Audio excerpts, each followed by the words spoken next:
Ladies and gentlemen, remember when Wycliffe Oparanya told us amepewa peremende and that it's his primary reason for joining Ruto's government? No? You don't remember? Here's a tip. Sasa mimi nimeroka peremende kwa mdomo, sasa niwe napiga kelele ya nini? Tulikula peremende. Hiyo peremende nilipatia watu wangu kidogo pia wakule peremende, si ndio? Hiyo ndio mambo. Watu wanaongea hapa wako kwa tabu kubwa. Na hiyo ndio ukweli wa watu wanateseka. Unajua mimi ndio nakaa nao karibu. Nikikaa nao karibu wanasema Oparanya afadhali wewe. Sasa sisi tuko kwa tabu. Now as we speak, jamaa ako kwa process ya kunyang'anywa hiyo peremende. How so? A year ago, Oparanya was dragged to court for alleged kickbacks amounting to 56.7 million Kenya shillings from companies that won contracts in Kakamega County. Now the DPP later closed all files against Oparanya because of nothing else other than politics.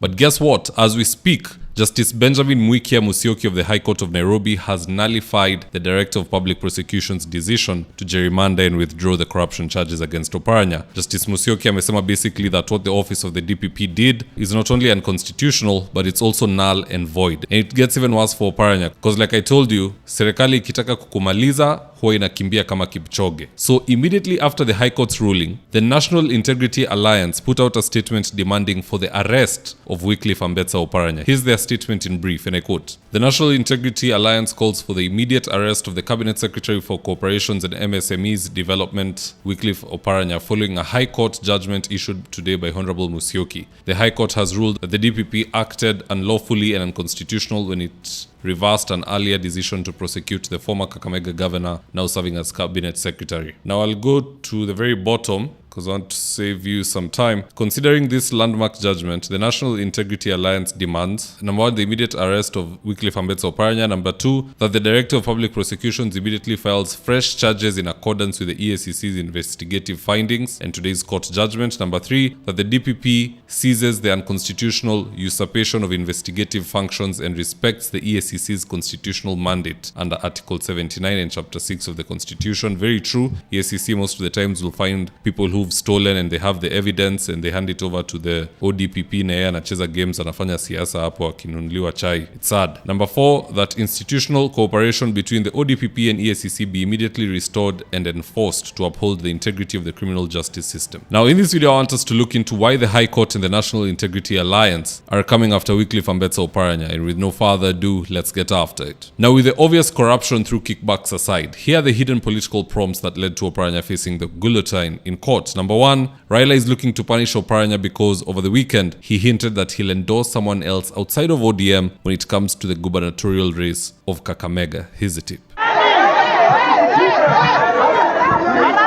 Give him a free advice. Ule anakuambia atokiwa chairman ODM ndio unaweza kupata kiti ya governor, anafanya nini? Anakudanganya.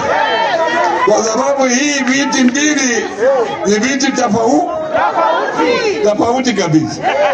Kwa sababu tuna wazee wengine, tuna wamama, tuna vijana, hata hawajui mambo ya ODM. Lakini hao wanapiga kura wa wapi? Wanajua mtu. Mimi nimeingia broad-based. Na tumeingia broad. You know, Raila is a very sneaky man. That's why I always say respect old men in a profession where men die young. Raila has outlasted his political opponents because he buries them, politically speaking, that is. Rashid Echesa at one point asked Raila to fire him if he's the appointing power in Kenya, and Raila sacked him. He just called Uhuru Kenyatta and said, "Toa jamana akatolewa." And now the same Raila is going after Oparanya through the courts because Oparanya for some reason does not want to endorse ODM candidates. And that is seriously draining Raila's influence. Economic influence, that is. Unajua hizi kickbacks, saa zingine si Oparanya pekee anapata. The last time he was arrested by EACC, when they were interrogating him, they also asked him about Raila Odinga because pengine mdosi pia alipata kitu kidogo. Now, if you're used to getting something from somewhere, alafu mtu analeta mchezo anaanza kuongea about endorsing sijui nani from outside ODM, that is a problem. Now, the second reason why the High Court of Nairobi and the National Integrity Alliance are tag teaming to discipline Oparanya is because of Ruto's overreach. I have heard from numerous quarters that President Ruto is looking to do a full cabinet reshuffle not too long from now, so that he can bring in more exciting prospects like Sifuna. And in order for Ruto to justify the removal of Wycliffe Ambetsa Oparanya, the DPP's acquittal had to be overturned. So that same ruling is what Ruto will use as a justification to get rid of Oparanya not too long from now. Number 3, Ruto has sensed that Oparanya might just dump him ahead of 2027 to pursue his own presidential bid. Why? Because Oparanya literally said this 8 months ago. Roll the tape. Na mimi wacha nimwambie surudi nyuma, mjue hivyo. Hata Mandela alifungwa miaka 27 na alirudi kuwa president wa South Africa. Wanishike mara 100 mpaka 2027 tuwe nao hao wa jamaa. Na hiyo sasa ndio inawatisha. Wanajua Raila Amolo Odinga pangine hata simama kura. Na ule akona nafasi ya kusimama ni Wycliffe Ambetsa Oparanya na Kalonzo Musyoka.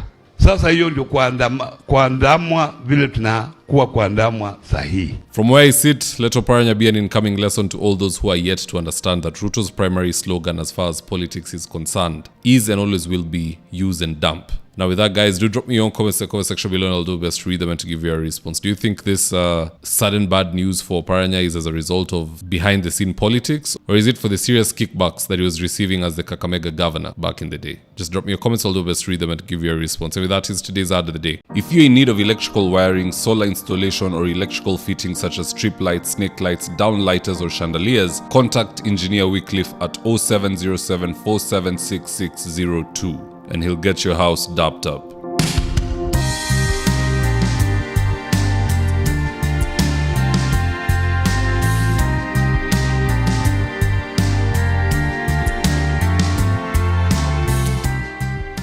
Now, if you're here for the first time, please go on and hit the subscribe button. And if you're watching from a different platform, just head on over to YouTube, search for David Wafula, hit the subscribe button. You're going to be getting a ton of content of this nature. If politics is something you're passionate about, this is definitely the one channel that you really, really need to subscribe to.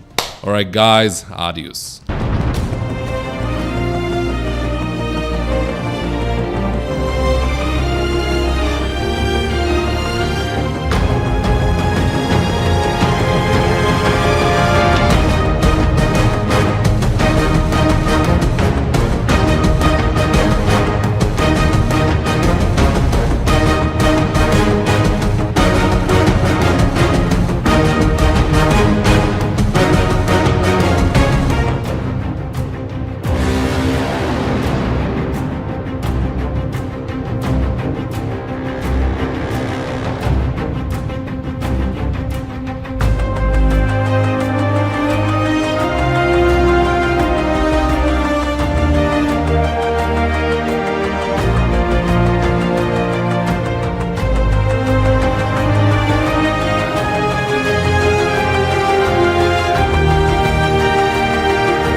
Thank you for choosing David Wafula as your primary news platform.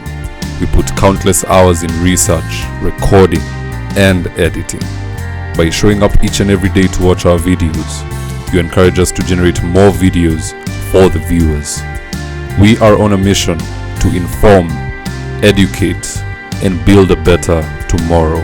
To our thousands of followers in a world full of presidents, kings, and queens, you are the real gem. Adios.